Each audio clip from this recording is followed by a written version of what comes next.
Hello everyone, this is Virus of Doom here, and today I'm going to talk about a very special someone. Someone that has inspired me to even make the videos that you have seen just in total.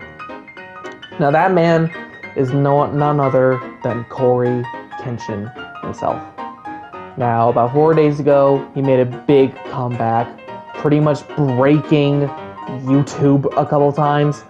Where like his like system, or like the amount of likes he would have on his videos would be thousands upon hundreds of thousands, but then the views would show as like a couple thousand. I don't know if I'll get it to show, but if you just look at some people's posts on like Instagram or TikTok, they'll show it. But that's not the main thing that we are here to discuss. I'm mainly here to discuss my feelings about him being back, and also some of the reasons why I think it might have been a little more difficult for him to return. Now, what is Coryxkenshin to me? Coryxkenshin is a content creator that is very near and dear to my heart. Like I just said earlier, he's kind of the reason why I'm even making all these silly little videos in the first place. Him, Jacksepticeye, and Markiplier, and Dashy, those are like my 4 biggest inspirations when it comes to content creation. And the kind of audience that, if I ever got that far, I for sure would want to cultivate and to, just kind of have. Just a really wholesome audience, really wholesome community, all that shabazz. Now, first thing on the agenda, why YouTube might not feel that good about his return. Now, again, Cory is a big content creator. By no means is that debatable. He is a really big content creator and a well-loved one at that. But for some reason, whenever he comes back, he gets all this exposure, he gets #1 trending on YouTube itself, but then something happens. And in one of his I think in a video about 3 years ago, it was called YouTube Favoritism and Racism. You'll probably find it if you just search up YouTube Coryxkenshin Favoritism or YouTube Coryxkenshin Racism, something like that. Essentially like 3-ish years ago, he played the Mortuary Assistant. That was a very popular game at the time. All the big content creators were talking about it or playing it. And when he uploaded his video on it, it got age restricted, even though nobody else's was age restricted. Now the reason that his was age restricted was because it contained a certain part. But again, nobody else's was. But they also had that part. I don't remember specifically what it was, but I think it was some part about like self-harm. I don't want to get into it much further than that because I don't want to be that kind of channel. Anyway, he makes an appeal, but it gets rejected. Now, one thing I do know about the age restriction system is that when a video gets initially age restricted, it's usually done by a bot, like an AI. But when you submit an appeal to get rid of that age restriction, I know for a fact it's a human. So whatever human was looking at Coryxkenshin's case decided to reject it. And keep in mind, this is all described in the video. I'm just trying to shorten it. Just to kind of describe why YouTube has a very mixed relationship with Cory. Or should I say Cory has a mixed relationship with YouTube. Not only as a content creator on their platform, but also with some of the staff. Now, he went to his YouTube agent with footage of Markiplier's video.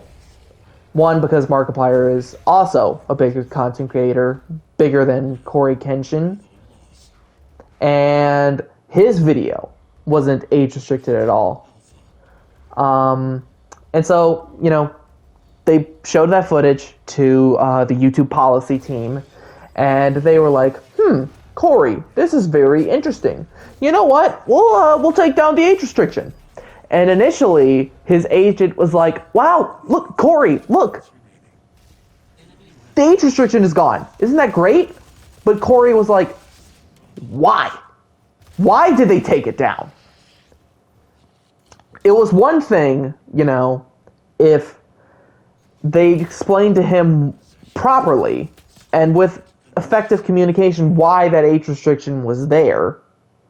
But the way that they handled it, at least from Cory's perspective and how he described it, wasn't really all that good in terms of communication. And so Cory went to the YouTube team, or at least he sent an email out to his YouTube agent. He was like, hey, I'm going to make a video about all this stuff that I kind of found out and discovered on my own. Can you just send something to the policy team about why this is sort of unjust? And I feel like they're either playing favoritism or racism. His words, not mine. Not his exact words, but that's his sentiment. My personal opinion is I do believe there was favoritism to some extent, but to what extent or how far that goes, I am not entirely sure. So, guess what happens? Go ahead. Pause the video. Take a couple seconds. Guess what happens? It got re-age restricted. Have you ever seen that? Have you ever seen anything like that? Keep in mind, this is 3 years ago. This isn't recent, but it's recent enough that it kind of stayed in my head a little bit. Have you ever seen someone's video getting age restricted, then de-age restricted, just to get age restricted again? Have you ever seen that? Because I sure haven't. I don't think a lot of other people haven't either. Anyway, the reason I listed that particular example is because I'm sure that's one factor that Cory thought of when he was going to make his return, is that he might have had a feeling somewhere back, and at least this is my feeling anyway. I feel like in the back of my head, when Cory made his return, I was like, YouTube's going to fuck something up. I do not... Look, I'm a positive person. I don't want any of this sort of stuff to happen to Cory, but this has happened to him in the past when he's, you know, he came back, gained traction, gained #1, or like, you know, somewhere on the trending page of YouTube. YouTube screwed him over. And it's not right that they screwed him over the way that they have done in the past. Anyway. But yeah, like, whenever he came back about 4 days ago, and then the video that he posted today, November 16th, it kind of just broke YouTube for a little bit, because it showed that he only had 1,000 or so views within the first couple of minutes, but when you looked at the likes, it was like over 200,000, 300,000, and it was just like, I've never seen this either. Like, that is insane. Like, the amount of people that probably clicked on his video at once broke the YouTube viewing numbers. And that's crazy. Like, that is actually crazy that one content creator was able to do that.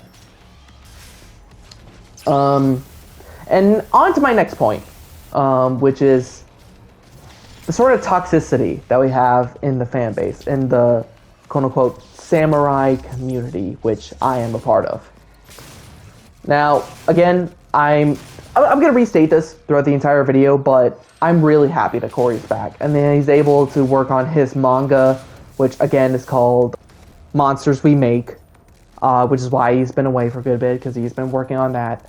But for some reason, within our little fan base, our little grotto, people are like, oh, he only came back to promote his little book, his little anime shit. Lame. And like, to those people, are you okay? Did something happen to you as of late? Like, are you okay? Like, what is wrong with you? What is actually wrong with you? You can't be happy for a man that is finally getting able to work on something that he's wanted to do for a long time. He even says so in his latest video, talking about the manga. That like, when he watched Goku fight Cell in Dragon Ball Z, it changed him. He would imagine fight scenes in his head, and as a fellow guy myself, I've imagined that. As a fellow anime lover, I've imagined that. Several other people that have watched anime have done stuff like that.